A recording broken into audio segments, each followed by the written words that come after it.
नमस्कार। न्यूज़ 24 के खास कार्यक्रम आमने सामने में आपका स्वागत है। आजकल राम का नाम जो है ना वो बहुत ही यूसेज में आया हुआ है। किसी को राम से भक्ति है तो किसी को राम की राजनीति से भक्ति है। राम के नाम पर जिस तरीके से राजनीति हो रही है, देश में अजीब सा माहौल बन गया है। राम क्या है? असल राम भक्त कौन है और राम भक्ति का सार क्या है? इन पर बात करने के लिए आज हमारे साथ हैं राम कथावाचक श्री मुरारी बापू जी। बापू जी, आपका बहुत बहुत स्वागत है न्यूज़ 24 के खास कार्यक्रम में।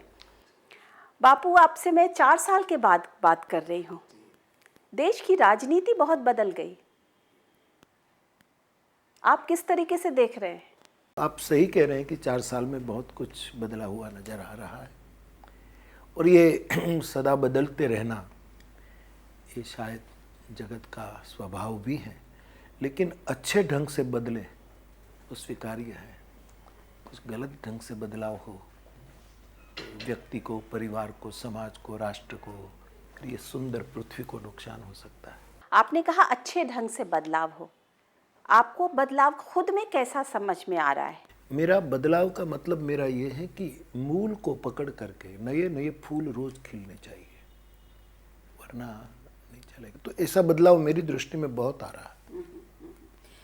बापू, अब हर साल गांधी जी की पुण्यतिथि पर उनकी यहाँ पर आते हैं, दिल्ली आते हैं और हम लोगों को गांधी और राम से रूबरू कराते हैं। तो आज की परिस्थिति में आप क्या देखते हैं? आज की परिस्थिति में गांधी का राम राज्य है या राजनीति वाला राम राज्य है? राम राज्य तो रामचरितमानस में जो वर्णन है, जिसको पढ़कर गांधी बापू के मन में शिव संकल्प उठा था कि मेरे देश में ऐसा राम राज्य हो, तो रामचरितमानस अंकित राम राज्य जो आखिर में गांधी बापू ने कबूल किया, और वही सच्चा राम राज्य हो सकता है। और इर्द गिर्द चलती नीति वाला राम राज्य विश्राम नहीं दे पाएगा। शायद थोड़ा विकास दे पाए, लेकिन विकास विश्राम विहीन हो तो विकास का कोई भी अर्थ नहीं। पर आपके हिसाब से क्या राम राज्य स्थापित हो पाया है? बहुत सी मात्रा में हो रहा है, लेकिन जो करना चाहते हैं शायद उससे न भी हो। राम राज्य होगा जन जन की जागृति से। राम राज्य हो सकता है निर्वैर, निष्पक्ष और निर्भय संत फकीरों से, जो 3 विशेषण वाले हो, ऐसे लोगों से, और समाज को भी इस तरह तैयार किया जाए तो राम राज्य ऐसे। देखो, राम राज्य की स्थापना अयोध्या में नहीं हुई। गंगा के तट पर राम गए और ये केवट, एक निषाद, एक अंतिम, एक दलित, वंचित, उसके पास भगवान गए तो वहीं से राम राज्य का प्रारंभ हुआ है। उसकी नींव डाली गई गंगा के तट पर एक निषाद के पास, और फिर राम राज्य आया। तो आखिरी व्यक्ति से उसका शुरुआत होनी चाहिए। लेकिन जिस तरीके से राम के नाम का अगर सदुपयोग हुआ है तो दुरुपयोग भी हुआ है, और उस दुरुपयोग को आप किस तरीके से देख रहे हैं? आज राम के नाम पर जिस तरीके से राजनीति होती है, जिस तरीके से राम के नाम पर वोट मांगे जाते हैं या वोट न देने की प्रक्रिया होती है, दोनों होती है, उसे आप किस तरीके से देख रहे हैं? राम के नाम को अगर लोग सामने ला रहे हैं तो बदनाम भी उतना ही किया जा रहा है। राम राजनीति के आदमी नहीं है, राष्ट्र प्रीति के आदमी है। और राम साधन कभी नहीं होना चाहिए, राम साध्य है। और जब हम राम को, साध्य को साधन बना लेते हैं, तब उसका परिणाम हम अच्छा नहीं पाते। तो मैं भी देखता रहता हूँ कि राम का उपयोग जिस तरह हम देखते हैं, लेकिन राम का ऐसा उपयोग कभी सफल नहीं होगा। कि आपने जितना राम को समझा है, जाना है, जितना पढ़ा है और उनका जितना विश्लेषण किया है, पिछले 20-25 साल से जिस तरीके से राम के नाम पे राजनीति आई है, उससे देश में विश्वास बढ़ा है या घटा है बापू? पहले तो मैं क्लियर करूं कि राम मानी सत्य, राम मानी प्रेम और राम मानी करुणा, ये मेरा स्पष्ट मंतव्य है। और इस रूप में जो आप जिस रूप में बात करते हैं उसको मैं अलग कर दूं कि जो राम को साधन बना रहे वो नहीं, लेकिन राम को जो साध्य मानते हैं उसके सत्य की मात्रा बढ़ी है, उसके प्रेम की परस्पर प्रीति बढ़ी है और सबकर करुणा का भाव बढ़ा है। मैं ये बढ़ोतरी देख रहा हूँ। लेकिन बापू, राजनीति जो है उसी राम के नाम को लेकर के और गंदी भी होती चली जा रही है। राजनीति में जिस तरीके से राम को नाम को मिसयूज किया जा रहा है, उसे आपको नहीं लगता है कि रोकना चाहिए कहीं ना कहीं? नहीं, मैं मेरे स्थान से जिस मीडिया को लेकर मैं चल रहा हूँ, मानस मेरी व्यासपीठ, मैं व्यासपीठ से राजपीठ को भी सचेत करता रहता हूँ, क्योंकि राजपीठ संकीर्ण भी हो सकती है, अपने अपने विचार, संकुचित विचार। व्यास का अर्थ ही है विशालता। आप राजप्रीति की बात करते हैं बापू, आप हमेशा कहते हैं कि राजनीति नहीं होनी चाहिए, राजप्रीति होनी चाहिए। जो देश में आज की जो सरकार है उससे आप क्या राजप्रीति वाली सरकार देखते हैं? देखो, मनीषी लोगों ने कहा है, कई लोगों ने कहा है कि पावर पूर्ण स्वस्थ नहीं होता। हम चाहें कि पावर स्वस्थ हो, लेकिन पूरी दुनिया का जो सत्ता और सियासत की बात है तो पूर्ण स्वस्थ वो अपेक्षा भी न की जाए, नहीं की जा सकती, ऐसा है। लेकिन राष्ट्र के गौरव की बात होती हो, राष्ट्र के मूल्यों, राष्ट्र की जो हमारी सभ्यता है, संस्कृति है, उसको हमें बरकरार रखना चाहिए और उसके लिए राजनीति नहीं होनी चाहिए, राष्ट्रप्रीति होनी चाहिए। बापू, ये बताइए कि आज की डेट में जो सत्ता या सरकार है, क्या वो स्वस्थ है? आपने कहा राजनीति स्वस्थ, राजप्रीति स्वस्थ होनी चाहिए, तो क्या वो स्वस्थ मात्रा है? भेद होता है जी। कभी राजनीति ज़्यादा स्वस्थ होती है, कभी कमज़ोर होती है, बीमार होती है। हम चाहें कि हमारे देश में जो भी आज हो, कल कोई आए, जो जो चले, लेकिन वो ज़्यादा से ज़्यादा स्वस्थ हो और स्वच्छ हो। नरेंद्र मोदी की सरकार को आप कैसे आंकते हैं बापू? 2 साल होने को आए। देखो, 5 साल प्रतीक्षा करनी चाहिए कि वादे तो बहुत हुए हैं और पूरा देश उसकी आवाज़ पर हजारों की तादाद में उसको सुनते थे, तो ये अब समय है कि वो पूरा किया जाए, कम से कम कुछ परिणाम समाज के सामने लाया जाए। तो हम चाहेंगे कि 5 साल अभी उनको समय दिया उसको समय मिलना चाहिए और बड़ी गंभीरता से सियासत को इन सभी बातों को पूरा करने की कोशिश करनी चाहिए। जी। पिछली दफ़ा जब मैंने आपसे बात किया था तो आपने मनमोहन सिंह जी के लिए कहा था कि भीष्म नहीं भीम बनना चाहिए। क्या आपको लगता है कि नरेंद्र मोदी भीम है?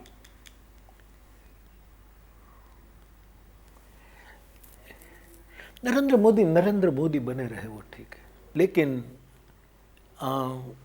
राजनीति में तो साम दाम दंड भेद सब कुछ होता है, रखना पड़ता है। लेकिन मेरा इतना ही मानना कि जो भी सत्ता में हो, राष्ट्र को नुकसान नहीं होना चाहिए किसी भी मूल्य पर, किसी भी कीमत पर। सत्ता बरकरार रखने के लिए या कुर्सियां बरकरार रखने के लिए या कुछ, ये सभी को छोड़ करके केवल केंद्र में राष्ट्र होना चाहिए। इसलिए मैं गांधी बापू को राजनीतिक आदमी नहीं कहूँगा, ये राष्ट्रप्रीति का आदमी है। राजनीति वाला होता तो झंडा फहर रहा था तब वो नवाखली में नहीं होता। तो राष्ट्र गौरव बना रहे हमारी मूल सभ्यता दुनिया में। मैं आज ही कथा में कह रहा था कि पूरे जगत में जितनी विविधता है, ये सभी विविधता शायद हिंदुस्तान में है। हिंदुस्तान एक छोटा सा विश्व है, उसकी इज्जत, उसकी गरिमा जो आए वो बचाए, हम अपेक्षा कर रहे हैं। बापू, जब ये पिछले 6-8 महीने से एक शब्द बहुत फैशनेबल हो गया है, इनटॉलरेंस, असहिष्णुता, ये जो डिबेट जो देश में या समाज में शुरू हो गया है, सहिष्णु वर्सेस असहिष्णु, टॉलरेंट वर्सेस इनटॉलरेंट, इस पर आप क्या देखते हैं? आप क्या, आपको लगता है कि क्या ये एक बनाई हुई चीज़ है, या ये एक सोशल मीडिया क्रिएशन है, या सही में हमारा समाज जो है वो असहिष्णु हो गया है? जिस देश में वेद हो उस देश में संवेदना न हो, ऐसा कभी हो ही नहीं सकता।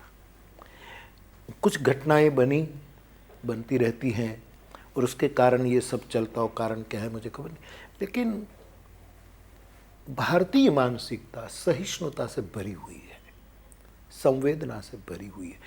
जो घटना घटती है जिसके कारण ये सब होता है, ऐसा नहीं होना चाहिए, जरूर नहीं होना चाहिए, लेकिन कभी कभी तो मुझे लगता है कि किसी बात को बहुत ज़्यादा उछाला भी जा रहा है, लेकिन बनी है तो बनी है, ये नहीं बननी चाहिए।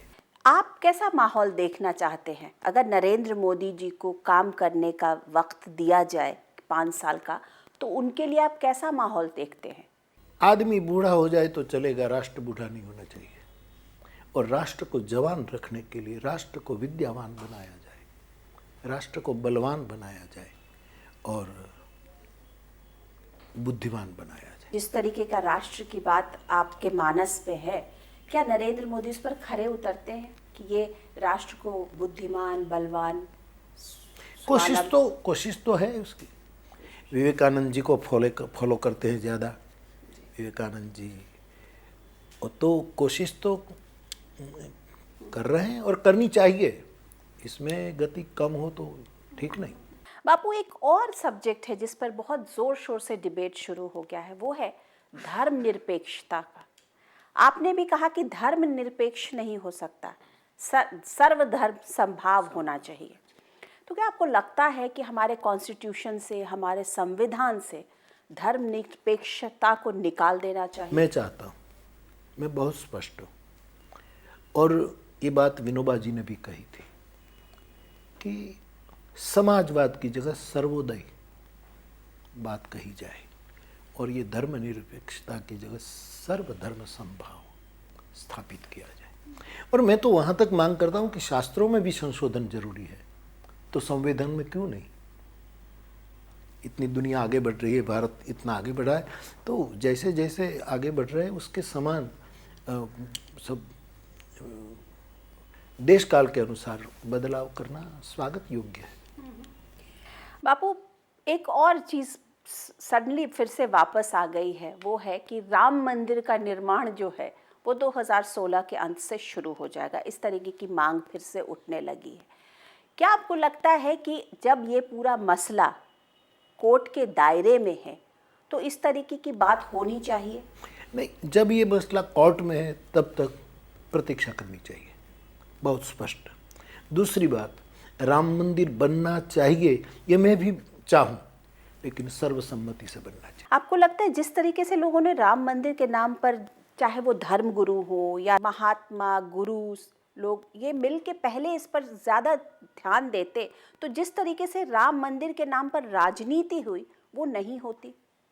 शायद गलती और चूक। ठीक है, राम मंदिर निष्पक्ष, निर्वैर और निर्भय, ऐसे जागरूक लोगों के सुझाव पर राम मंदिर की बात, ये मुद्दा कभी कभी छोटी छोटी हमारी सोच, चाहे उसको राजनीति कहो कि पक्षी राजकारण कहो, उसके हाथ में इतना बड़ा मुद्दा चला जाए तो कोई उसका कैसा उपयोग करे, खतरा है। लेकिन मैं बिल्कुल स्पष्ट हूँ कि कोर्ट में जब तक है उसकी प्रतीक्षा करनी चाहिए और सर्वसम्मति से हो। पर बापू, आपने कभी नहीं सोचा कि इस पे आप आगे आए और राम मंदिर के मुद्दे को संभालें और उसको सुलझाएं? मैं कोई संगठन का आदमी नहीं हूँ, न मैं कोई आगेवानी ले सकता हूँ। मेरा केवल प्रामाणिक डिस्टेंस सबसे है, कोई भी क्षेत्र हो, एक प्रामाणिक डिस्टेंस। मैं केवल मेरे घाट, और जिस घाट को मैं प्रेम घाट कहता हूँ, इस प्रेम घाट के साथ जुड़ा हुआ हूँ, और इसके माध्यम से मेरे से जो हो, मेरी अंतरात्मा जो कहे, मेरे गुरु की आवाज़ मुझे दस्तक दे, उसी के मुताबिक मैं काम करता हूँ। मैं मेरे विचार प्रस्तुत कर सकता हूँ, क्योंकि मैं भीड़ का आदमी नहीं हूँ। मैं ना कोई गुरु, ना कोई चेला, मेले में अकेला, अकेले में मेला, ऐसा है। बापू एक बात बताइए कि अपने देश में तमाम धर्माचार्य और तमाम तरीके के लोग हैं, उनमें से अभी स्वरूपानंद जी ने कहा कि मुसलमान जो हैं वो राम के वंशज हैं। अब इस तरीके की बातें होनी चाहिए क्या? जिससे विवाद बढ़े, संघर्ष बढ़े, ऐसी कोई बात में मेरी रुचि नहीं।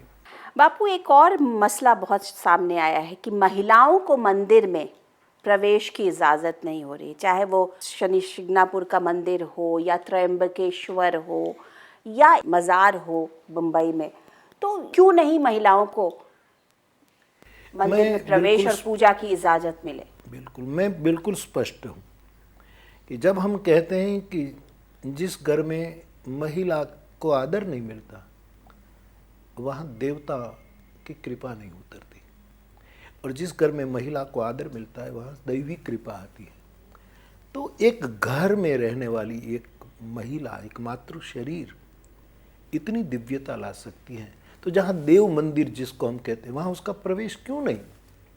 मैं बिल्कुल स्पष्ट हूँ कि महिलाओं का और सबका मैं तो कहता हूँ कि मंदिर में प्रवेश होना ही चाहिए। परमात्मा के दरबार में कोई द्वार नहीं होना चाहिए, दीवार नहीं होनी चाहिए। व्यवस्था के नाम पर जो हो बात और है। बाकी हमारे सोमनाथ की भी बात कुछ समय पहले निकली थी कि सोमनाथ में कुछ लोगों को न जाने दिया। मेरी राय पूछी तो मैंने कहा कि नहीं, ये सोमनाथ मानी विश्वनाथ है, विश्वनाथ सबका है। कोई ऐसे कारण हो और आप सावचेती बरते तो बात और है, लेकिन आप सिद्धांत के रूप में ये न करें कि वहाँ कोई प्रवेश। तो माताओं को प्रवेश देना ही चाहिए, आदर के साथ देना चाहिए, प्रधानता देनी चाहिए। अगर आज आपको ये इस मसले को, शनि शिंगणापुर का जो मसला है जिस तरीके से हो गया है, अगर इसकी मध्यस्थता करने को कहा जाए, आप चाहेंगे कि आप इस मसले को सुलझा के ख़त्म कराएं? नहीं, मेरे विचार स्पष्ट हैं। मेरा पैगाम मोहब्बत है, जहाँ तक पहुँचे। उसका फर्ज क्या है, अहले सियासत जाने। बापू, धर्म को अब जिस तरीके से राजनीति यूज़ कर रही है, पहले धर्म होता था और राजनीति उसके नीचे होती थी। आज धर्म नीचे चला गया और राजनीति ऊपर आ गई है। इससे देश कहाँ जाएगा? लेकिन जहाँ धर्म नीचे आ जाए और राजनीति ऊपर आ जाए, उसको धर्म ही नहीं कहना चाहिए। नहीं, वो तथाकथित धर्म हो सकता है। जिसको हम धर्म कहते हैं, जिसको महाभारत धर्म कहते हैं कि परोपकाराय पुण्याय पापाय परपीड़नम। धर्म तो ये है कि हमारे से किसी को चोट न लगे, हम किसी को आहत न करें। तो सत्य, प्रेम और करुणा जो मेरे धर्म के सार सूत्र हैं, सार बिल्कुल निचोड़ है, वो कभी नीचे जाए तो ये सत्य सत्य नहीं, प्रेम प्रेम नहीं, करुणा करुणा नहीं। बापू, वीएचपी जो है उसका ये कहना है कि अब तो नरेंद्र मोदी आ गए हैं, तो मंदिर के लिए हमें कुछ कहने की ज़रूरत ही नहीं है, वो तो तुरंत बनवा देंगे। तो इस तरीके की बातें कह के उसका जवाब मोदी जी दे। उसके सामने ये बात आई है, अथवा तो ये लोग ये चाहते हैं, तो प्रधानमंत्री को उसका जवाब देना कि वो क्या करना चाहते हैं, क्या कहना चाहते हैं। पर बापू ये बताइए कि आप देश की राजनीति कैसे देख रहे हैं? लोगों को आज की डेट में राजनेताओं पर से विश्वास उठ गया है। इसलिए आज की राजनीति में साधन शुद्धि होनी चाहिए, बहुत गंभीरतापूर्वक साधन शुद्धि होनी चाहिए।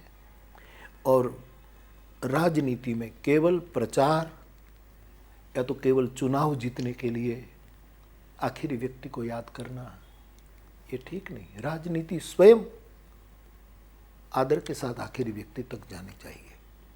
हमारा काम हो जाए उसके बाद हम न जाए तो ये नहीं चलता। तो पहले तो साधन शुद्ध होना चाहिए।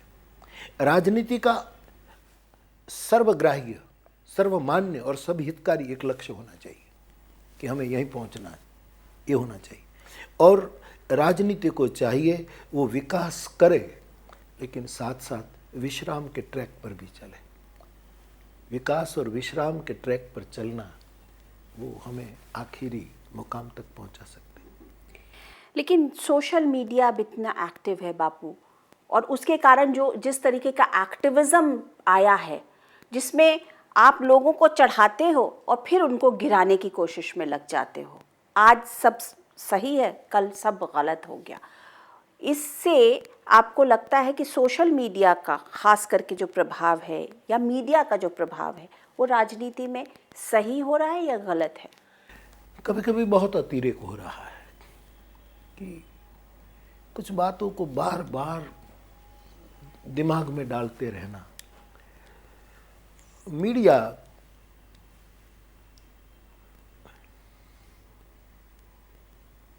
धंधा न रहे, धर्म भी बन जाए, और जब धर्म बन जाए, एक स्वधर्म के रूप में आए, तो कितने लाखों लोगों को जागरूक कर सकते हैं। मैं सबकी वो नहीं कर रहा हूँ, कर भी रहे हैं लोग, नहीं कर, लेकिन कभी कभी मुझे लगता है, मैं तो कम देखता हूँ, मुझे अवसर भी नहीं मिलता, लेकिन कभी कभी कोई छोटी सी बात फनी लगता है, उसको बार बार उसको दिमागों में डालना, और निरंतर नकारात्मक बातें ही आ रही हैं। इस देश में कुछ सकारात्मक हो ही नहीं रहा है कि सकारात्मक भूमिका हो, कि यहाँ एक छोटे से गांव में एक आदमी यदि एक मुस्लिम परिवार को सुरक्षा दे, उसको जमीन दे, उसको भाई की तरह पाले, अथवा तो कोई एक मुस्लिम एक हिंदू की बेटी का ब्याह करा दे, ऐसी बातों को कहीं प्रकाशित ही नहीं हो रही है। तो मेरे पास जब बातें आती है तो मैं व्यासपीठ से उसको घोषित करता हूँ। तो जैसे मीडिया, अथवा तो ये अखबार, अथवा तो ये इलेक्ट्रिक मीडिया या जो भी, वो इतना बड़ी खोज करते हैं, कहीं ना कहीं से कुछ ना कुछ निकाल लेते हैं, कितनी बड़ी खोज करते हैं। वो चाहे तो हकारात्मक बातें भी कितनी ला सकते हैं, और जो आदमी के चित्त को, तो हम सबका एक कर्तव्य है, मैं किसी की आलोचना नहीं करता हूँ, लेकिन हम सबका एक कर्तव्य है कि सही बात और उसको वो करें। बापू, मोदी जी से एक्सपेक्टेशन लोगों का बहुत है, अब सडनली मोदी जी का क्रिटिसिज्म शुरू हो गया है, तो क्या आपको लगता है कि बहुत ज़्यादा जो थी वो एक्सपेक्टेशंस को खुद बहुत बढ़ा दिया गया था, इसलिए वो फुलफिल नहीं हो पा रहा है, वो उसकी पूर्ति नहीं हो पा रही? ठीक है, क्योंकि जब दूसरी कैसेट बजती हो तब कुछ बोला जाता है, फिर पावर में आने के बाद पता लगता है कि अब कैसे इसको वो किया जाए। ये उसकी भी मुश्किल होगी खुद के लिए, लेकिन मैं इतना ही कहूँगा कि लोगों ने इतना आदर दिया है, इतना सम्मान दिया है, बिठाया है, तो जितनी मात्रा में हो सके लोग निराश न हो, नाराज न हो, उसकी अपेक्षाओं को जितनी मात्रा में, लोगों को भी सोचना चाहिए कि हर अपेक्षाएं जो बोली गई हैं कि ये कर देंगे, बड़ा मुश्किल है, लेकिन जो बोले हैं उसको जितनी मात्रा में कर सके और करना चाहिए, और 5 साल प्रतीक्षा करें। पर उनकी पर्सनल कैपेसिटी है, उसे आप देखते हैं कि वो जितनी चीज़ों को उन्होंने कहा वो लोगों को दे सकते हैं, डिलीवर कर सकते हैं। कोशिश तो करें, गंभीरता से प्रयत्न करें, धीरे धीरे टॉर्च तो करना चाहिए बस। और मैं मानता हूँ तब तक वो ये करने में गंभीर भी हो सकते हैं कि मुझे ये करना चाहिए, मैंने दुनिया को वादा किया है समाज। आप क्या देखते हैं अभी 2 साल में कर पा रहे हैं या नहीं कर पा रहे? हो तो रहा है कुछ, लेकिन जितनी मात्रा में होना चाहिए अभी, इसलिए मैं तो इतना ही बिल्कुल साफ कहता हूँ कि लोगों ने दिया है 5 साल का वक्त, तो कर्तव्य है कि वो करने तो करके दिखाएं, हम सब चाहेंगे, राजी होंगे। बापू, हमसे बात करने के लिए आपका बहुत बहुत धन्यवाद। तो ये थे आमने सामने में मुरारी बापू जी। मैं अनुराधा प्रसाद किसी और पर्सनालिटी के साथ आपसे फिर मिलती हूँ, तब तक के लिए नमस्कार।